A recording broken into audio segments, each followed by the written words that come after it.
Bonjour les Verseaux, j'espère que vous allez bien. On va découvrir ensemble vos énergies pour la première quinzaine de septembre. Gardez bien à l'esprit que ce sont des énergies générales, c'est comme une sorte de météo et vous seul décidez de ce que vous en faites. Donc prenez uniquement ce qui résonne pour vous dans ce tirage et le reste vous laissez. Je vous invite également à consulter les vidéos de votre ascendant et des autres signes de votre thème astral pour compléter ces informations. Ici, l'énergie avec laquelle vous entrez dans cette première quinzaine, ce que vous voulez pendant ce, je vais y arriver, cette première partie du mois. Je suis un petit peu, d'habitude, mon discours, il est rodé, mais il est rodé pour la semaine. Alors là, ça me fait bugger là, pour la quinzaine. Donc, ce que vous voulez pendant cette première quinzaine, votre état d'esprit pendant cette période, ce qui vous porte, la force qui vous soutient, le challenge à relever, le résultat global de ces 15 premiers jours, où est-ce que vous en êtes à peu près mi-septembre, et puis un conseil pour finir, un message conseil pour finir. Je vais y arriver. Allez, les jeux que j'utilise, le Brits Third Eye Tarot et l'oracle communiqué avec son ange gardien.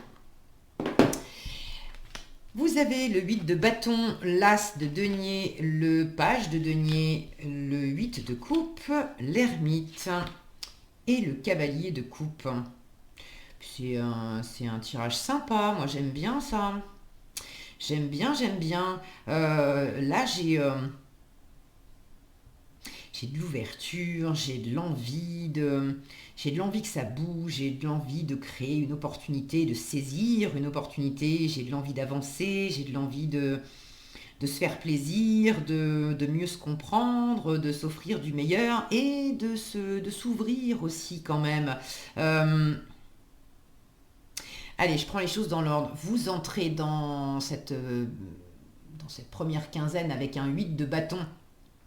Beaucoup de mouvements, beaucoup d'échanges, c'est une énergie rapide aussi. Alors, ça peut être beaucoup de communication avec les bâtons, c'est tout ce qui est alors communication orale, mais ça peut être beaucoup d'échanges par mail, texto, écrit sur les réseaux sociaux, etc. Il y a vraiment une notion de rapidité. Ça peut être également du mouvement, des allers-retours, des va-et-vient. Alors ça peut être beaucoup de déplacements ou ça peut être beaucoup aussi d'activités qui font que vous bougez pas mal. Il y a un côté très vif, un petit côté un peu tornade avec le 8 de bâton où tout va très vite dans tous les sens.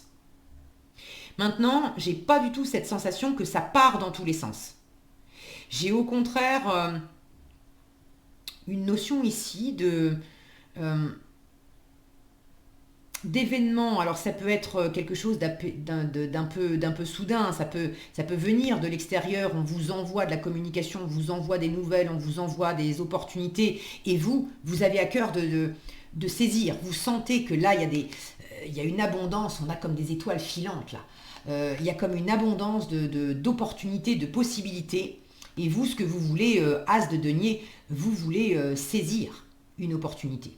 Vous voulez vraiment, vous voulez le jackpot, vous voulez les as. Moi, je les vois toujours comme des chances. C'est toujours un début de quelque chose, une opportunité. L'as de denier, plus particulièrement, je le vois comme un trèfle à quatre feuilles. Déjà, on est dans les deniers, on est dans l'argent, on est dans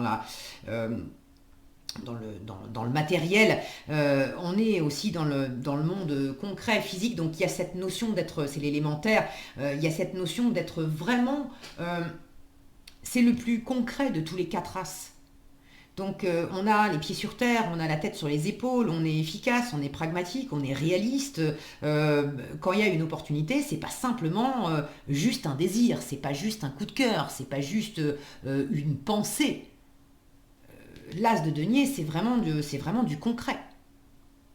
Donc soit vous avez beaucoup de communication, beaucoup de va-et-vient, il y a des possibilités et vous voulez vous saisir réellement d'une graine, d'un potentiel, d'une opportunité qu'il y a là pour bâtir quelque chose, pour en créer quelque chose. C'est vraiment pour vous élever, hein.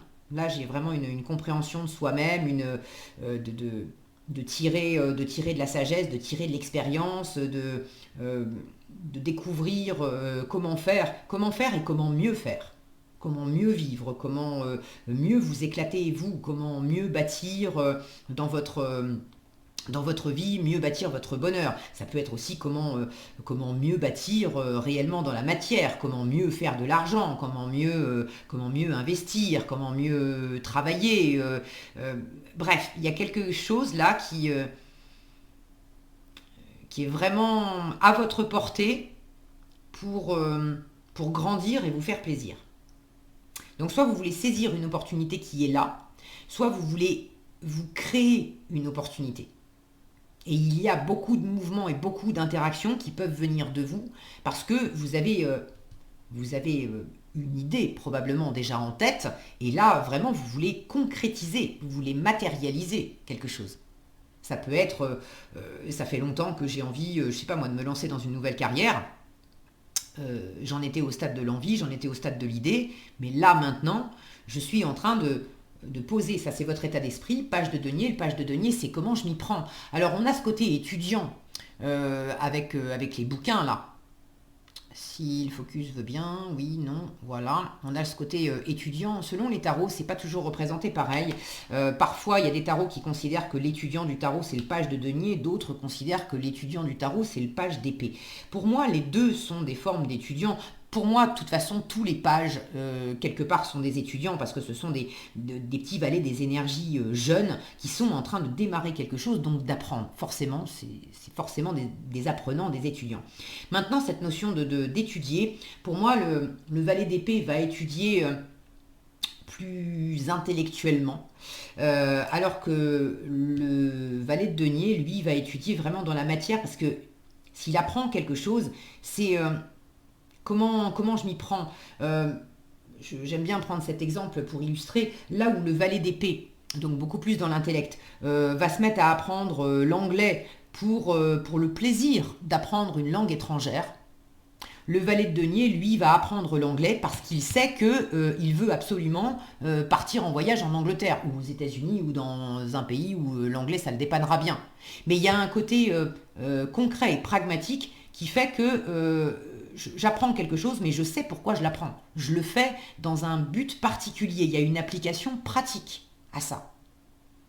Donc vous avez un état d'esprit là qui est quand même très pratique, où vous cherchez, vous vous documentez peut-être aussi dans les bouquins, mais ça peut être dans le faire. Vous cherchez comment je m'y prends pour me créer ma chance, pour saisir ma chance, comment je m'y prends pour communiquer, pour bouger, pour faire en sorte d'atteindre aussi un rêve. Là, j'ai cet homme qui a ce bras levé vers ce denier qui est comme un soleil. Il y a quelque chose qui vous fait envie depuis un moment et vous avez envie de vous donner les moyens d'atteindre quelque chose. J'ai cette notion d'aller vers le haut et je retrouve ça en force avec le 8 de coupe.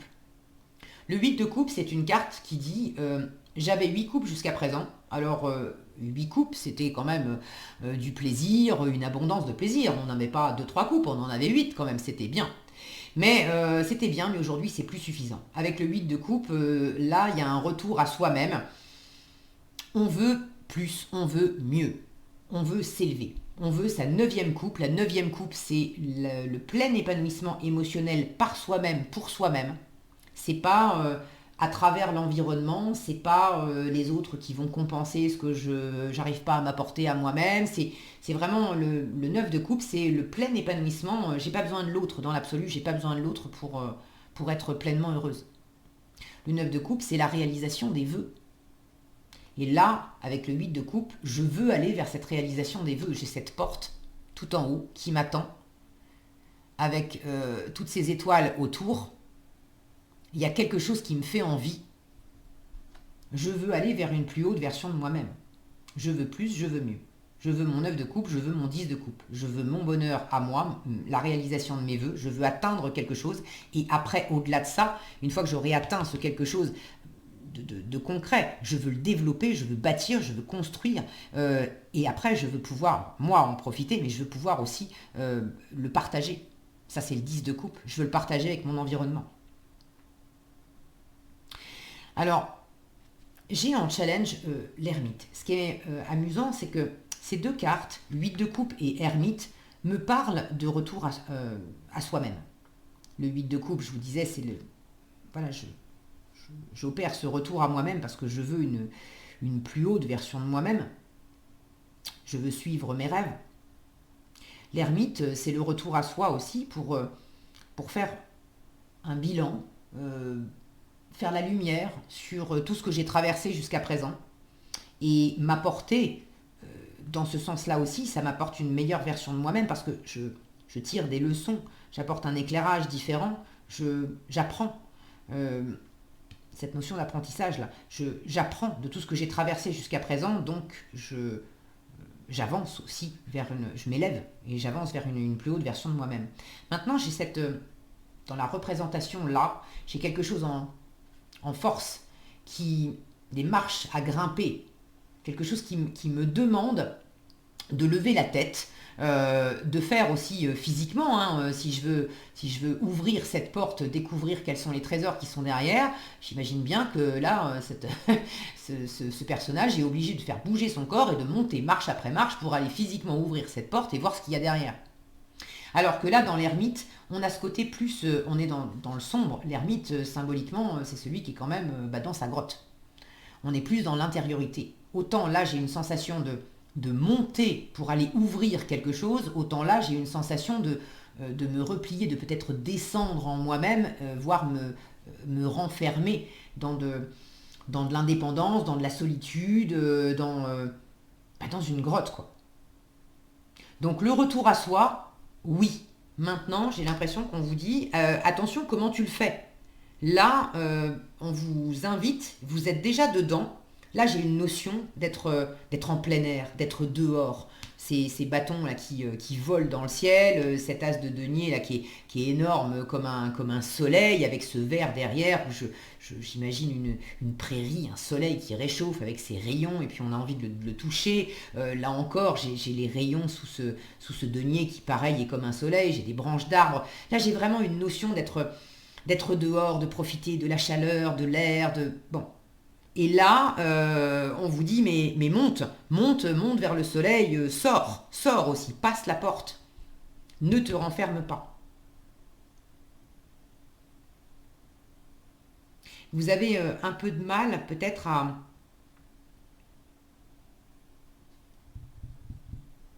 Alors j'allais dire à prendre soin de vous. Oui et non. C'est comme si vous étiez en train d'apprendre que pour prendre soin de vous, vous n'avez pas nécessairement besoin, regardez cette jeune femme comme elle se prend dans ses bras en fait. C'est comme si vous étiez en train d'apprendre que pour prendre soin de vous, vous n'avez pas nécessairement besoin de vous replier sur vous-même. Vous pouvez aussi sortir, franchir des portes que vous n'aviez pas franchies jusqu'à présent, prendre soin de vous, davantage tourner vers l'extérieur. Comme si c'était quelque chose soit qui vous était pas tellement venu à l'esprit jusqu'à présent, soit que vous aviez du mal à vivre, à expérimenter tout simplement en fait. Donc attention, pendant cette première quinzaine, à peut-être pas vous replier sur vous. La communication est là, elle est importante. Là où vous avez envie aussi d'expansion, de bâtir quelque chose, il y a peut-être une difficulté à saisir justement des leçons, un apprentissage de ce par quoi vous êtes passé précédemment. Autant avec le 8 de coupe, on laisse derrière soi, d'accord? On laisse derrière soi, et chez toutes ces couples là qui se renversent, il y a quelque chose qui est plus satisfaisant. De toute façon, on vous dit, c'est bien de laisser derrière toi ce qui te convient plus, pour aller de l'avant et pour aller chercher plus, pour aller chercher mieux. Très bien. Maintenant, il y a simplement laisser derrière soi et puis aller de l'avant. Et puis il y a également, en laissant derrière soi et en allant de l'avant, en plus, le fait d'apprendre, de tirer des enseignements de ce que vous laissez derrière vous. Et peut-être que c'est un petit peu challengeant pour vous de pas forcément d'être soit dans un trop, soit dans un pas assez. De, de peut-être faire l'impasse, de tirer des enseignements de ce que vous laissez derrière vous, là où ça serait pas mal d'apprendre un petit peu. Comment je peux faire autrement? Comment je peux... où est-ce que je m'étais, en étant réaliste, hein, où est-ce que je m'étais peut-être trop enfermé, ou où est-ce que j'avais pris les choses de travers, bref, de faire un bilan des expériences passées pour mieux aller de l'avant. Et pour d'autres, c'est le contraire, il y a peut-être trop d'intériorité.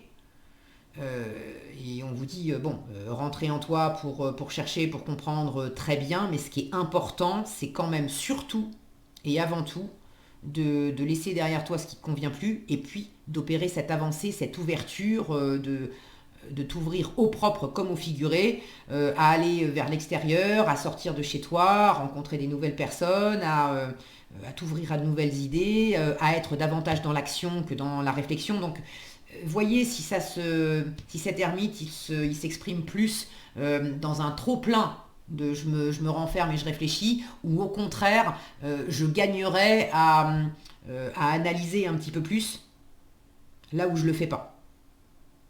Vous voyez comment ça s'exprime pour vous. Quoi qu'il en soit, en résultat, avec un cavalier de coupe, vous suivez vos envies, vous suivez votre cœur. Pour certains, vous êtes amoureux, vous êtes amoureuse. Le cavalier de coupe, c'est quand même l'amoureux du tarot. Bon, vous avez envie d'une nouvelle opportunité, toutes ces nouvelles communications.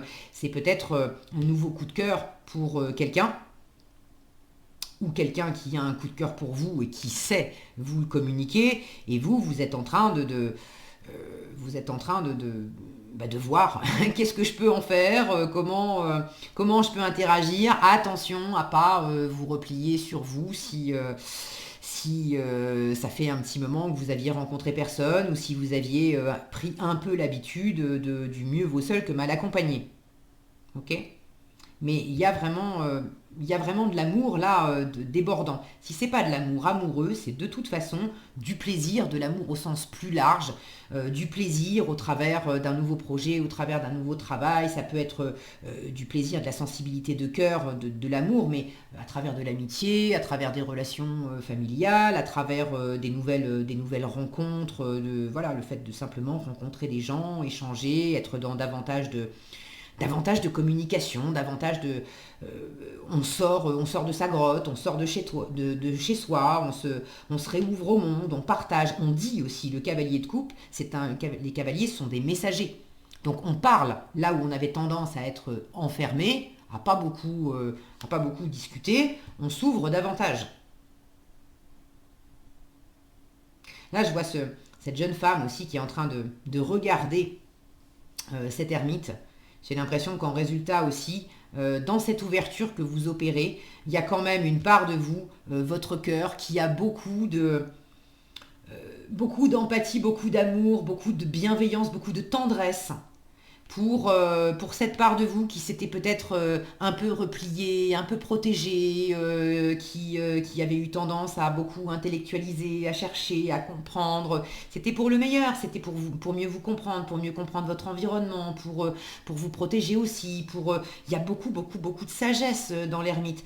Mais voilà, il y a un côté aussi où trop de sagesse, ça a fini par vous couper aussi un peu du monde. Et là, c'est comme s'il y avait votre cœur là qui se réveillait, et une part de vous beaucoup plus, beaucoup plus spontanée, beaucoup plus ouverte, beaucoup plus empathique, qui aurait presque envie de prendre dans ses bras aussi cette part plus ermite, lui dire: ah là là, mais merci pour tout le boulot que tu as fait. Mais maintenant, ça y est, tu as le droit de sortir, tu as le droit de te laisser aller. Allez, viens, t'es plus obligé de te faire un câlin à toi-même tout le temps tout seul. Moi aussi, je peux te faire un câlin. Tu peux recevoir des câlins réels ou voilà, ou symboliques, mais tu peux laisser les autres, l'environnement, la vie, l'univers, t'apporter des choses, te câliner aussi. C'est joli, hein, tout ça, c'est joli. Qu'est-ce que vous avez en conseil? Célèbre l'abondance. Là, ce verre, tout de suite, ça me ramène aussi à ces deniers. Les deniers, c'est le physique, c'est le fait de prendre soin de soi, le corps physique. Donc peut-être aussi d'avoir un nouveau rapport à vous-même, là où vous aviez peut-être l'impression de prendre soin de vous, en prenant soin de vous surtout dans le mental, dans la réflexion, et peut-être que vous aviez aussi un petit peu oublié l'aspect physique.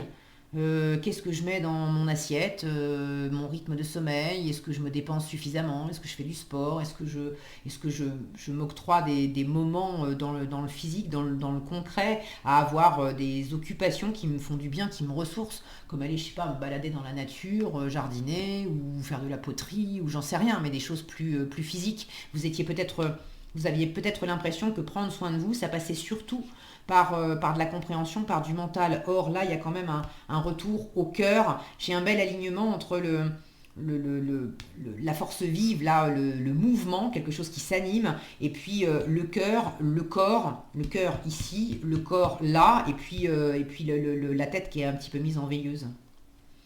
Quelque chose qui se guérit, qui se réancre. Célèbre l'abondance. On vous dit, qui a dit que tu ne méritais pas l'abondance? Tu as le droit, toi aussi, à ta part. Tu n'es pas venu sur terre uniquement pour expérimenter la misère et les difficultés. La prospérité est faite pour toi et je peux t'aider à l'obtenir. Mais tu dois m'aider à l'attirer dans ta vie en commençant par entretenir des pensées positives et par accomplir de bonnes actions. J'ai cette notion-là de aide-moi à attirer dans ta vie les choses brillantes, en mettant toi-même de l'élan de cœur et de l'élan aussi dans la matière, à imprimer du mouvement, à aller chercher vraiment à créer ta chance, à créer ton abondance, et pas simplement à être dans ta tête et à t'enfermer là-dedans. Ok. Voilà ce que j'avais pour vous, les Verseaux. J'espère que cette vidéo vous sera utile. Si elle vous a plu, je vous invite à la liker, la partager, la commenter. Et pour être averti quand je publie de nouvelles vidéos, il suffit de vous abonner et d'activer la cloche des notifications. Prenez bien soin de vous, passez un excellent début de mois de septembre. Et je vous dis à bientôt dans un prochain tirage.